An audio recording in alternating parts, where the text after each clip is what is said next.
Human beings are strange creatures, aren't we? Because we have so much potential. We can achieve such incredible things. Our history is littered with examples of just how incredible humans can be, from the Sistine Chapel to the moon landing, from genius inventors to brutal conquerors. These are all examples of just how far a single person or a team of people can take something. And leaving history aside, the present is littered with examples of how amazing human beings can be as well. We're constantly breaking our own records in all kinds of athletic feats. Humans are constantly doing things that you barely would believe are even possible. And of course, we're also driving science and technology forward at a faster pace than ever before. But at the same time, this same creature, this human being, can be so seemingly pathetic and powerless. So many of us are squandering all of our potential. And the potential genius, the potential super athlete, the potential world changer can be incapacitated staring at a small glowing screen and becoming a husk of his former self. What makes the difference really between those two potential outcomes, between being an absolute badass of a human being on the one side or being this kind of pathetic zombie-like creature on the other side? I think it's actually quite simple. I think you can pretty much reduce this down to one thing. How do you get your dopamine?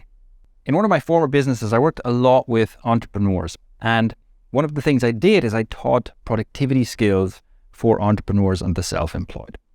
The reason I did this is because through my work, I realized that most people, their real problem isn't that they don't know how to do things. It's not that they don't know, how to create a product or build their business or whatever. It's usually that they procrastinate too much. Like they don't do the things that they're supposed to do, or they are very inefficient in how they work. As a productivity coach and teacher, one of the things that of course I noticed was that people's attention spans seem to be getting a lot worse, right? People generally have a hard time focusing on something, paying attention to something for any period of time. Best-selling author Cal Newport, who wrote the excellent books So Good They Can't Ignore You, Digital Minimalism, and others, which, by the way, I highly recommend, he used to say, or perhaps he still says, that focus is the skill of the century. The ability to actually pay sustained focus to one thing, to not constantly be distracted, is the most valuable skill you can develop in our constantly digitally distracted world. And I used to agree with him strongly,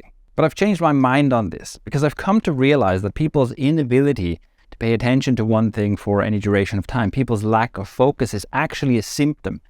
At the root is something else, and it's a lack of self-regulation. In the world that we live in right now, the most important economy for individuals, so I'm not talking geopolitics here, I'm talking about for you and I as individuals living in the world, the most important economy, the most important economic force in the world is everything in the attention economy. That's businesses like Meta and Google and whatever the company is called that owns TikTok, and all of these companies that basically have apps and devices and things that are designed to capture and keep your attention. Also belonging in this category are video games and gambling and all this kind of stuff. And related, in a broader sense, the food industry and of course the alcohol, cigarette, beverage industry and so on are also involved. Because what these industries all have in common is that they are specialized in getting you addicted. They are basically specialized at changing human behavior on a mass scale. That might sound like overly dramatic, but that's literally what they do.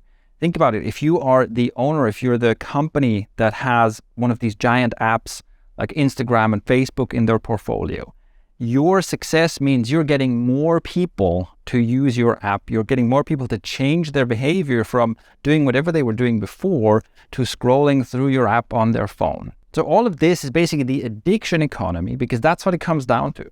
If you know how to get someone hooked on something, if you successfully get people hooked on your thing, keep them coming back again and again and for more and more, that is a successful business. That is how you capture market share. Now, the food industry has already done this very successfully. What happened with the food industry, that it went from basically providing necessary food, necessary nutrients to people, to becoming specialized in getting people addicted.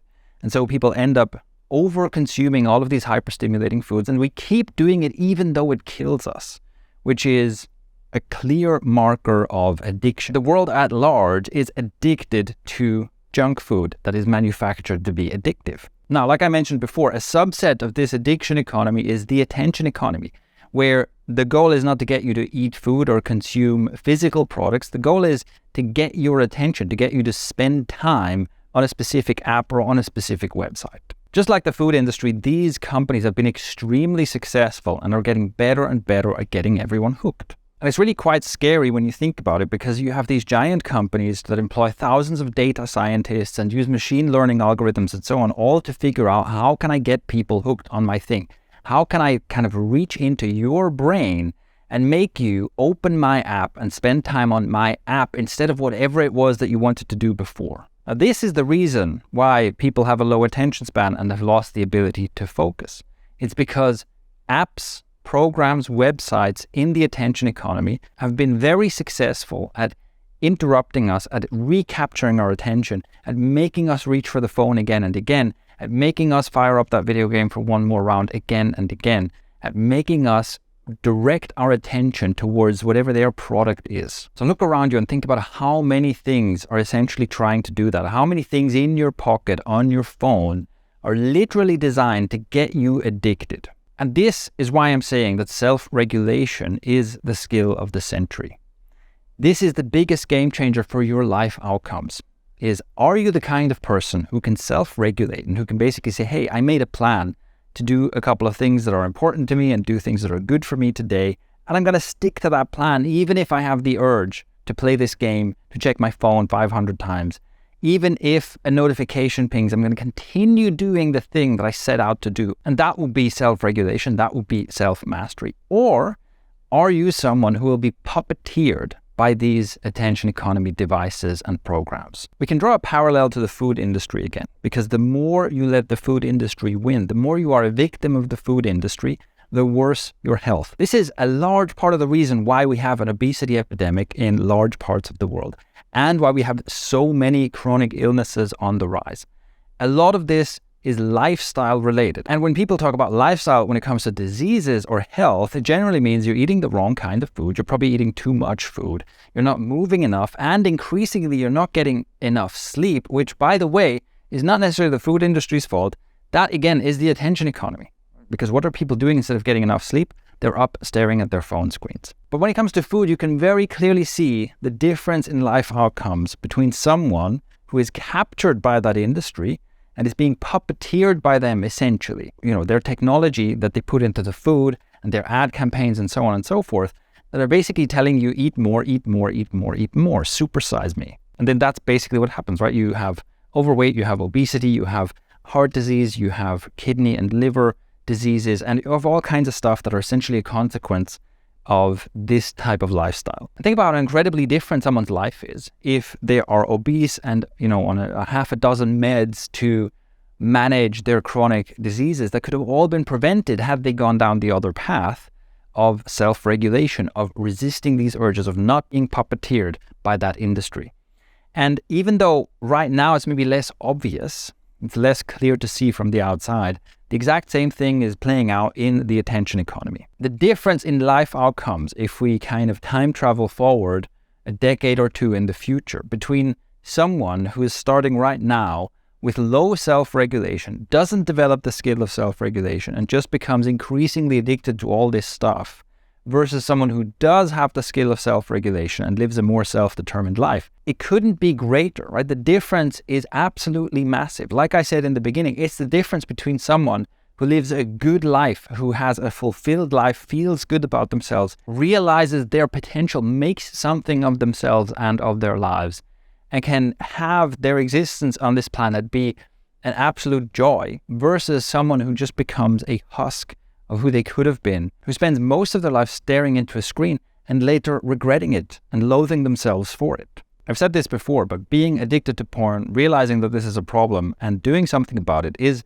perhaps the greatest opportunity in your life. Because porn is a pretty strong digital drug. It's highly addictive. And if you learn how to overcome this the right way, and if you apply those lessons to all the other things that are pulling at your attention in the attention economy, that means you can break free from this. That means you can become someone who has the skill of self-regulation, who has self-mastery, and who can live a self-determined and good life. And let me just say, as someone who is watching this video or listening to this podcast episode, you are already miles ahead of where most people are. I don't know your personal story. Maybe this is something you still feel like you're massively struggling with, or maybe you're still in like the frustrated stages of how the hell do I beat this thing? But let me tell you, no matter how much you're struggling right now, you are much better off than people who haven't even acknowledged themselves that this is a real problem that they have to solve. Okay, so you're probably wondering, if self-regulation is the skill of the century, well, how do I develop this skill? And of course, I can refer you to a lot of my other content. So if you check out my YouTube channel, Quit by Healing on YouTube, you can find lots of content there that goes into that. And there's also more to come. But let me also give you a brief, summarized answer right here and right now. These are the 3 things that are the most important things, the most valuable things you can do in order to learn the skill of the century, which is self-regulation. First, writing, specifically introspective writing. Why is this so important? Writing is the easiest and fastest way to develop deeper awareness. And awareness is like a weapon that you wield against unconscious urges and addictions. As I'm sure you've noticed, the addiction tends to kind of take over. It almost feels like you're not yourself anymore. And what essentially happens is that like the midbrain part of your brain takes over and you switch into what I generally refer to as autopilot mode. When something triggers you, the next things just happen by themselves. In other words, you lack awareness. And it's difficult to interrupt this. It's difficult to change this because you're not aware of your triggers. You're not aware of this shift happening in your mind. You usually notice later, it's like, oh, I don't know what came over me. But this process can be interrupted and you can essentially take the wheel or not let your midbrain, your addicted brain, take over the wheel from you, right? You can learn this, but it requires the cultivating of awareness. You can learn to cultivate that kind of awareness where you go, oh, I'm noticing the urge. I'm noticing that I'm getting triggered. I'm noticing feelings and thoughts come up, but I'm not immediately like falling into autopilot mode. Introspective writing is the fastest way to develop this kind of awareness. I wouldn't say that it necessarily replaces something like mindfulness meditation, which is the most common advised thing to do in order to deepen your awareness. And I still advise that you do that. I still recommend that you do that. Writing tends to be faster. Writing tends to be a faster, more deliberate way to get to the same kind of process or outcome. The other reason writing is so powerful is because it's one of the best ways to deal with whatever underlying issues made you addicted in the first place. So addictions are generally there to distract yourself from something that you dislike. So it can be some kind of pain. It can be something from past trauma. It can be something going on. It can be essentially something emotionally painful that you don't want to deal with. And then you have your addiction, which is essentially the way you use to avoid dealing with this problem or to soothe the pain that you're in. Finding a healthier way to resolve that pain is really important to fully resolve an addiction. And writing is the best thing you can do, especially the best thing you can do, by yourself without having to pay a therapist, for example. Which obviously therapy can be great, especially if you have a severe addiction. I definitely recommend finding a good therapist, but I also know that a lot of people listening, that's just not an option, right? For budget reasons or other reasons, it's just not something you can do. And writing is the most powerful self-therapy modality that I know of. Now, there's a lot more that could be said about introspective writing, but a good starting point for anyone who's not familiar with this yet is that you take a pen and paper and you start writing about something that is bothering you, something that you dislike. It could be something that you dislike about yourself, maybe some frustration that you currently have in your life, something that's going on that's kind of unpleasant to think about, and you start writing about that and you see what happens. And the idea is you just express all thoughts and feelings that come up and you see where it leads you. That's a good starting point. If you start doing that on a regular basis, that's only scratching the surface of introspective writing, but even just that will make a difference. You'd be surprised how many things resolve themselves once you've just fully expressed them, right? So something that makes you angry, that makes you feel frustrated or helpless or something like that. Often, if you just fully express, here's what's going on, here's the thing that's bothering me, here's how I feel. If you fully express all of that, sometimes it just goes away. You just go, oh, actually, I'm not frustrated about this anymore. It's a starting point. It can be the solution for some things. Sometimes not everything is resolved just by writing about it, right? Don't expect that. But even there, being able to fully introspect and bring awareness to what is going on, what are my feelings, what are my thoughts, what's happening inside me, is a great starting point from which you can then do other work. The second tool would be breathing, specifically breath work, which is really just breathing deliberately in order to achieve certain outcomes. Breathing is the bridge between your conscious decisions and actions and your autonomous nervous systems, the parts of your body that just run on autopilot. And that means that through breathing and breathing exercises, you can literally self-regulate. You can change your state, and you can change the state of your nervous system.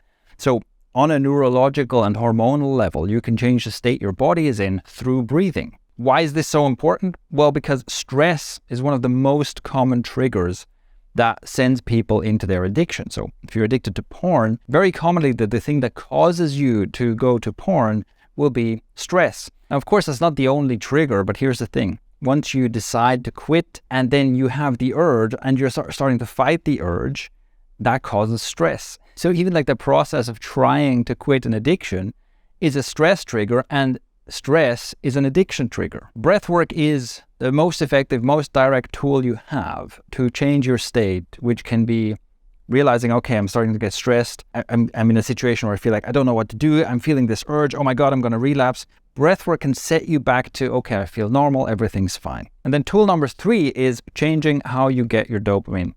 And this applies to porn, and it applies to all the other attention economy and addiction economy stuff that I have referred to, because dopamine is heavily implicated in this. It's heavily involved in habit forming and in the addiction process. Dopamine has been called the molecule of more.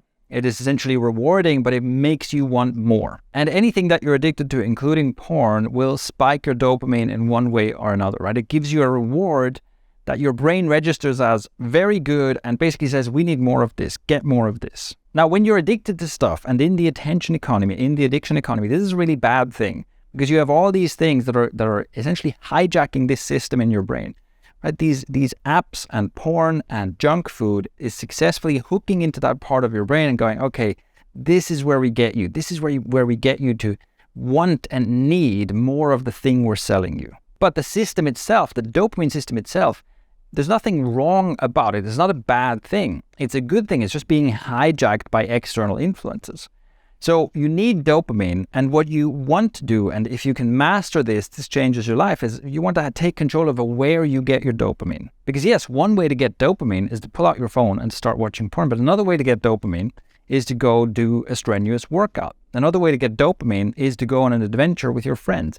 Another way to get dopamine is to make some money. These are things that give you dopamine, that satisfy your desire for dopamine. They're also things that have a more lasting effect. They don't put you on that roller coaster of, quick spike of dopamine, immediate crash, quick spike, immediate crash. It takes longer to do all of those things I just mentioned and any other healthy dopamine source. It takes longer to get the reward, but also, let's say the high of the reward lasts longer and the slope down is gentler, which is very, very different from something like watching porn, which gives you like an instant spike and then you feel like shit afterwards. All of these activities, all of these healthy dopamine activities are also quote unquote addictive. You'll also want more of it, and you become used to it and you feel driven to do it. I guess I don't need to elaborate on how this makes your life a lot better, right? If you're quote unquote addicted to exercising, making money and having fun with your friends, among other things, your life is going to be way better than if you're addicted to video games, porn and cigarettes. So how do you do that? How do you change this? Well, you have to start building those habits, and you have to accept that initially it's never going to be as motivating as the quick hit dopamine you can get from addictive stuff, right?